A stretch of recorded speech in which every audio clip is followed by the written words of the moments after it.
Welcome to the Heal Yourself podcast, where we dive deep into all things healing. I'm Denise, a speech language pathologist and a self-love coach for adults and teens. And I'm Kira, a traditional naturopath and functional nutritionist, and we are here to guide you through the transformative process of healing your body, mind, and soul. From the latest in functional medicine to nurturing your relationship with yourself, healing trauma, and even transforming your money story, we're here to empower you with the knowledge and tools to create lasting change. So whether you're looking to heal physically, emotionally, or spiritually, join us as we explore the many paths to wholeness and wellness.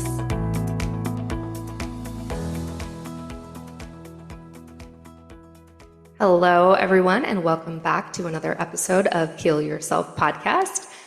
Today, I am joined by a special guest. I'm sorry, guys, Denise is not here. But I am joined by Cary Ouellette, and I may have butchered that again. She just told me how to say it. Perfect. Okay, good. So she helps women overcome anxiety and emotional blocks by addressing the subconscious root causes of their struggles through a unique framework of releasing limiting beliefs, rewiring thought patterns, and building confidence. She empowers women to create inner peace, manifest their desires, and step into their authentic self, which is all like music to my ears. So, Cary, welcome to the podcast. Thank you very much. Super happy to be here today. So, tell us, I'm always curious, how did you get into this space? It was a little bit of a journey for myself. I experienced anxiety as well, and it really came to a head for me when I had my third child, and I was in a not a healthy relationship, and I had postpartum, and so it was like this whole snowball of events just happening. And that's really when I started my journey on how to heal myself. I wasn't into just taking a pill to make myself happy. Well, I had tried that and it didn't work, frankly. And I knew that there was something else. I knew it had something to do with me. So I just, on this journey, just started healing myself. And it's been maybe 15 years now. And I just love where I am right now. And I learned a bunch of tools and tricks on the way. And now I just really love helping other women deal with their anxiety in a quicker way than I did. Yeah. It doesn't have to be that long. Well, and anxiety is such a tricky one too, because there's such a mental piece. Like you can very easily send yourself into a spiral. Yeah. Yeah.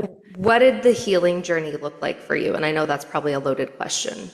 Yeah. Well, I first started taking care of myself, eating wise and making sure everything I was consuming was healthier. And then I gave myself some time to sit quietly, which in the beginning, when I had little kids, that was very, very difficult. And I had a lot of guilt associated with taking time out for myself.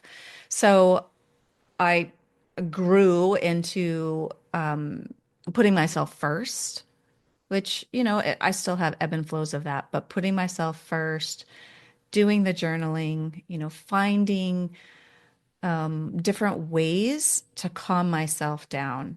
And that took many, many years. But I would say in the last couple of years, I had a huge shift. And I found this other modality with the subconscious work. And that was really what has triggered me to do this as a business and to support other women and myself. I've been doing it on myself for a few years as well. And it's just a wonderful, simple practice that anybody can do. And it just clears my mind and it takes away that heavy load that anxiety can have a hold on you. I'm curious too, in your bio, and we spoke too, but you help women with emotional blocks, limiting beliefs. How do those tie into anxiety? Because I know there's a connection. Yeah. Well, when we are zero, like the ages of 0 to 18 years old, that is when we are creating our subconscious. and we're creating belief systems about ourselves and the world or just anything. And if we have these negative belief systems in our head based on situations that has happened in our lives, for example, let's just say for an example that you do a play when you're in school, 5 years old or something, and you get up on stage and you feel great, and then somebody laughs at you or picks on you for that. And in your mind, you think, well, I cannot use my voice. I cannot show up. All of these limiting beliefs that stick into your subconscious at that time, they stick with you. And as you go on with your life, this subconscious belief system of, let's say, feeling small or not using your voice can happen over and over throughout your life. And as a child, you create these belief systems to protect yourself. And as an adult, it does not protect you, right? To stay small or not use your voice, that does not protect you. So we have to get rid of those subconscious belief systems. Now, if you have this belief system of I can't use my voice, and this runs in your head all the time, it's going to cause you to feel anxious. And I feel like a lot of people can relate to that one. Probably everyone listening, but just Great, great. So whatever we come up with for protection and our belief systems, and if they're negative, can cause us anxiety, which is a thought and a feeling. So this one's kind of a funny question, but Denise and I have been on our healing journey now for a while, and the subconscious and all of that has been very impactful on us, just looking back at our lives of like, gosh, where did I learn that? Do you feel like it's important for people just in general to take time to reflect on all of their current belief systems, whether they serve them, where those beliefs came from? Absolutely, absolutely.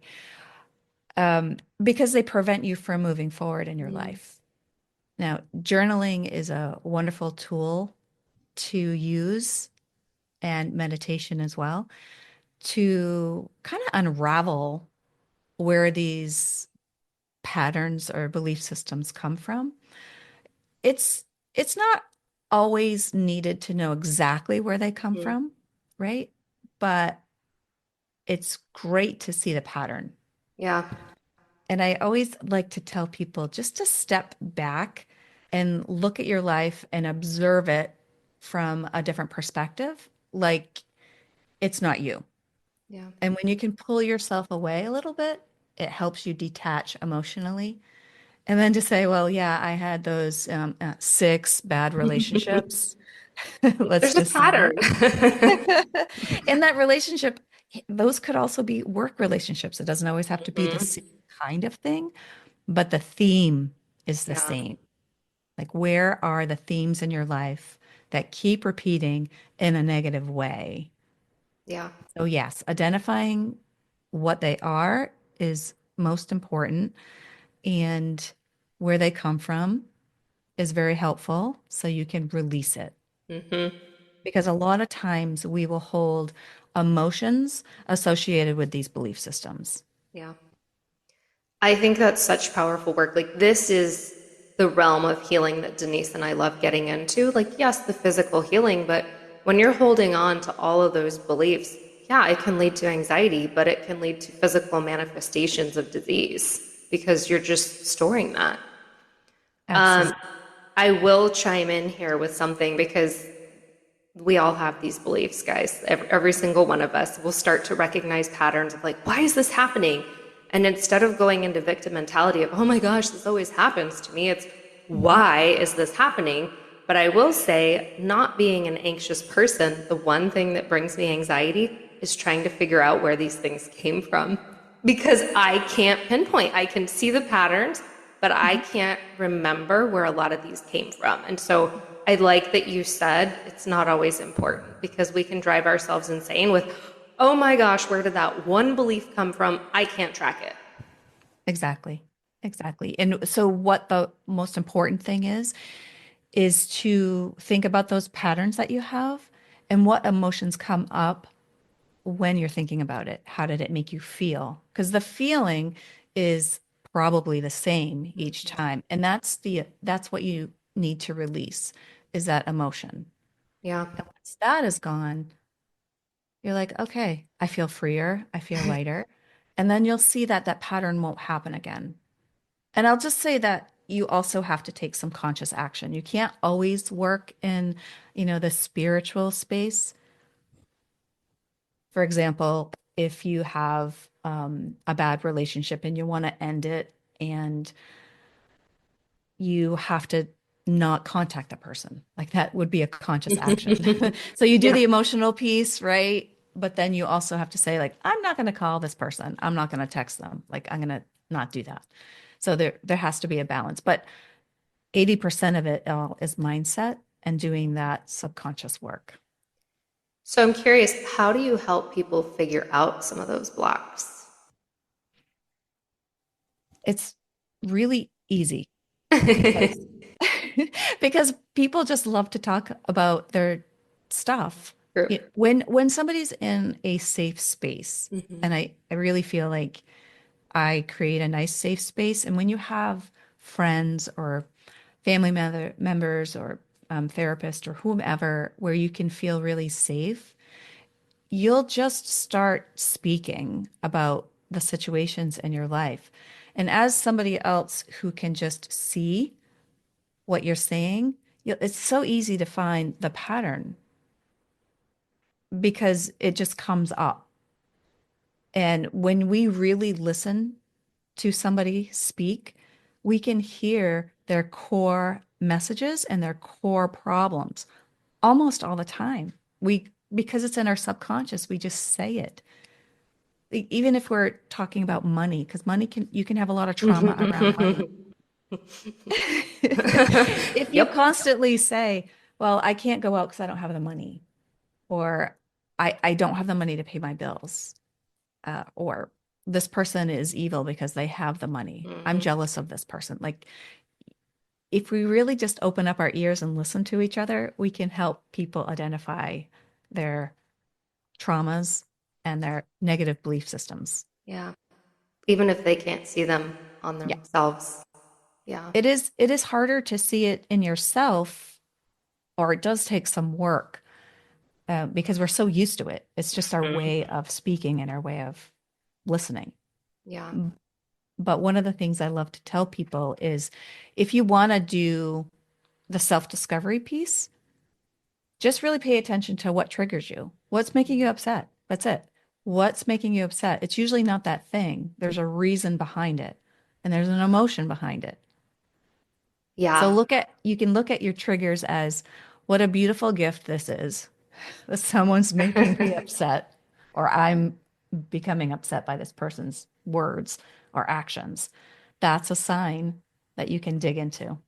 Yeah. Denise and I talked, I feel like we talked about that on an episode. If not, I don't know, it's coming. But we talk about triggers being lessons. And Yeah. it doesn't mean that they're fun to go through, but every time you get triggered, it's a great opportunity to ask yourself, why is this upsetting me? What about this situation is bringing up this emotion? Yeah. Because, yeah, otherwise it's like, oh, I'm upset with this person. I'm annoyed with this. I'm pissed off with that. Okay, but what good is that doing for you? Absolutely. And I also like to say, just ask the why question. So if you have somebody who you're living with that isn't doing the dishes and you're getting frustrated and you have to dig deeper, why is that frustrating me? Well, they're leaving the work for me. Well, why does that frustrate you? Well, I feel like I have to do it all myself. Like, and every time you ask yourself Huh? why, you can dig a little bit deeper because there's a core problem in that situation. Yeah.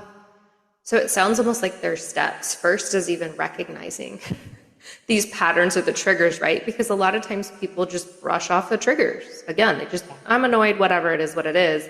Yeah. But when you can keep digging into, but why, but why, but why, I feel like you mentioned root causes, that is how you get to the root cause, is you keep asking, why is this happening, or why am I feeling this?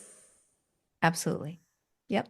It's, yeah, it's funny. It's like medicine. Like I work in the space of functional medicine, and I'm like, the root cause is not just a deficiency in magnesium or gut flora imbalance. What is driving that? Why are you deficient in magnesium? Are you just not eating those foods? Are you not absorbing? So it's the same thing. You have to keep asking why until there's nothing left to ask.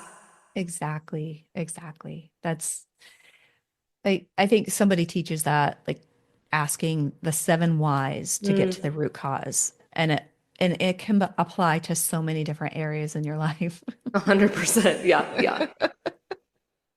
So once someone has created the awareness, worked through the triggers, or at least evaluated them, and even started recognizing these patterns, right? I have money issues. I didn't realize that. I have worthiness issues, or I always pick the wrong guy. What are some tools or strategies? I know you mentioned journaling, but is there anything else you suggest to people? Yeah. Journaling is amazing because it will help spark conversations within yourself. I also love to do meditation, and just because it brings your body into a calming state and brings you to the now. We spend a lot of time looking forward, looking backward, but really all we have is the now. And meditation helps us be present in the now. So meditation is great. Visualization is super powerful. It is super powerful. We could probably talk for hours about visualization, but you can either have somebody guide you through a visualization, or you can create a visualization of even going back into your past and doing some healing work with your inner child. You can visualize your goals and what you want to manifest, and so much that you can do with visualization. So those are my top tools Yeah. for helping with anxiety and uncovering your root causes, and also supporting your healing. And that being said, you do have to take time for yourself, especially as women, Yep. and there's so much guilt around taking time for ourselves. And it's such a silly thing. I've been teaching some people how to support themselves for manifesting. And all you really need to do is take 30 minutes in a day. And I hear this so often is I don't have 30 Oh, minutes. yeah, I hear it all the time. I hear I don't have 20 minutes to sit and do a meditation or a hypnosis or, yeah. Right, right. And if we look at how many hours we have in a day, we have 30 minutes. I often ask people to look at your phone. How much time have you been spending on your phone just Scrolling. scrolling? Yeah. A Yeah. lot. And I'm guilty of that too. Yeah. And that's where that conscious action has to take step in and say, I am putting my phone down. I'm putting it in the other room. I'm setting a timer, whatever it needs. But we do have that time. We just have to prioritize it. Yes, that's what it is it's a priority and it's committing to yourself. If you say you're going to do it, follow through and do it. Hmm. Hmm. I love the tools. It's funny, I'm not a journaler. I keep trying, but I love meditation. I love visualization. I love pairing them. I love self-hypnosis. Like that is where I can just get back into my body. And like you said, and I say this all the time, the past and the future do not exist. It's just the Right. now. Right. And Yes. I think that's a trigger for anxiety is people are living in the past worrying, or they're thinking about what could potentially be happening in the future. Yes. So I've got a question for you, just based on things I've seen with clients over the years. Sometimes when I do say like, hey, can we just start with 10 minutes of meditation, like a guided meditation? You're listening, right? I'm not just asking you to sit in silence. Yeah. I'm amazed at how many women with anxiety come back to me and say, I can't do that. That made me more anxious. Hmm. What would you say to that? That's a really good one because I actually just had a client yesterday experience Hmm. that. So for my clients, I would do a subconscious release session with them because there's something around them taking time. It's uh, so they have something about taking the time for themselves, and there might be some guilt around it.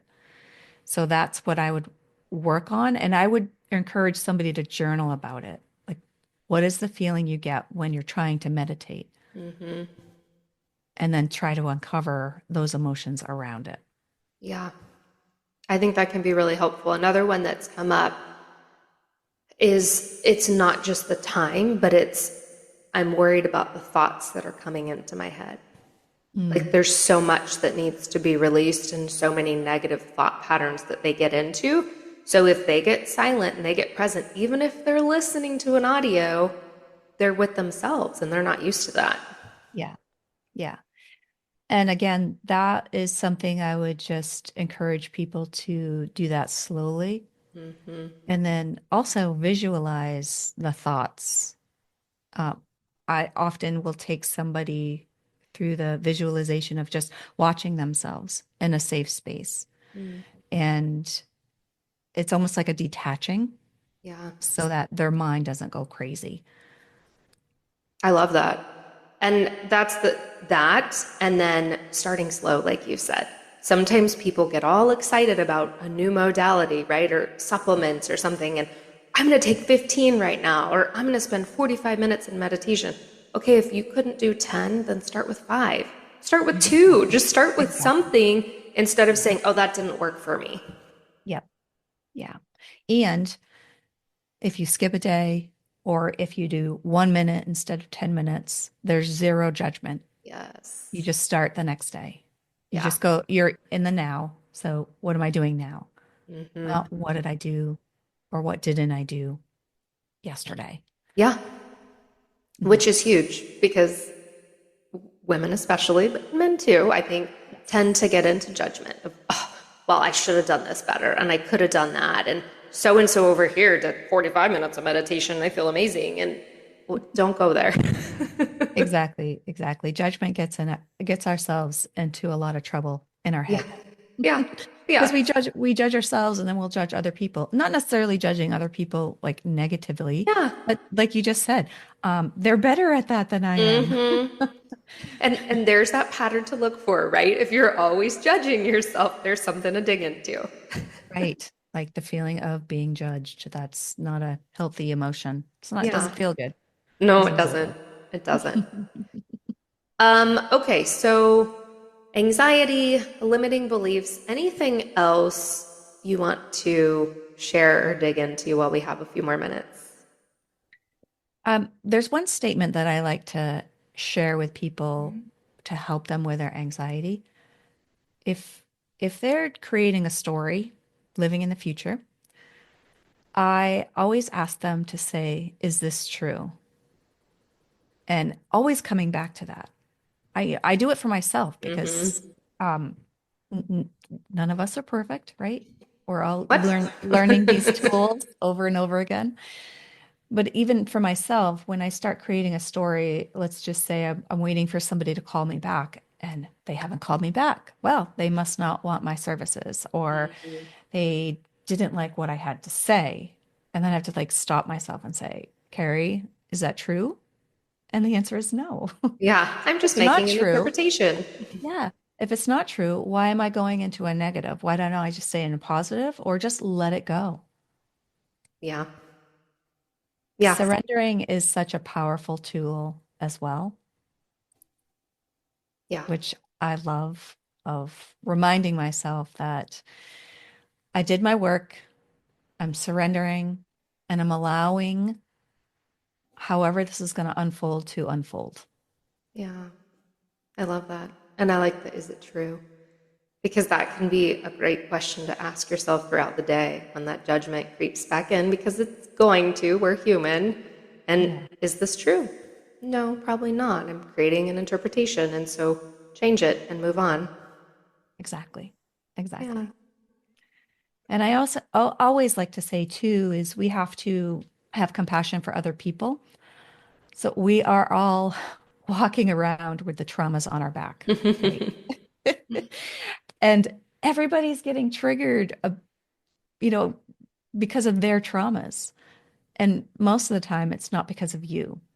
Right? And that's another perspective is like, I'm not causing this person to react this way. It is their trauma and their journey. Mm, And that also helps pull away, just and not to say like I'm the cause of this person's problems. yeah. Well, for people interested in finding you, working with you, how how do they find you? The best way to connect would be to go to releaseandempower.com, and I will have any event that is coming up on that list and how to reach out to me. And I also, if somebody's interested in working through their anxiety, I do have a free consult. So I do offer that for people who want to address their anxiety and also experience the way that I operate and the healing modality that I do. Yeah. And it's really great just to experience it, whether better than just trying to, explain it. Yeah, yeah. Sometimes what we do can't fully be explained. Right, exactly. But Exactly. there's so many people with anxiety that I feel are, they feel hopeless. And it's like, no, there are solutions. There are things you can do. You're proof of that. So Yep, it's needed. absolutely. Yeah. There are so many different modalities. We're in a wonderful age right now.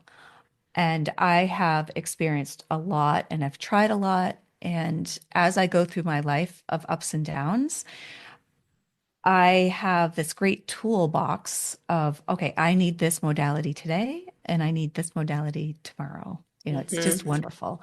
We're in a great space for healing. We really Yeah. are. Yeah, there's so much. And that's the thing. It's what works for someone else may not work for you, and that's okay. It is about finding those modalities. Like I said, journaling isn't it for me? Maybe it is next week. I don't know. Right, right. And around journaling, people do have a lot of fear or anxiety around journaling. I just help people grab a scrap piece of paper and write something down. Yeah. It can be a sentence, it can be a couple words. It doesn't have to be anything, but sometimes in our head, we think it has to be bigger than what it is. Yeah, true. True. Awesome. Well, thank you so much. It was great having you on here. Everything will be in the show notes, guys. So if you want to reach out to her, all of her social media is there, and we will see you on the next episode.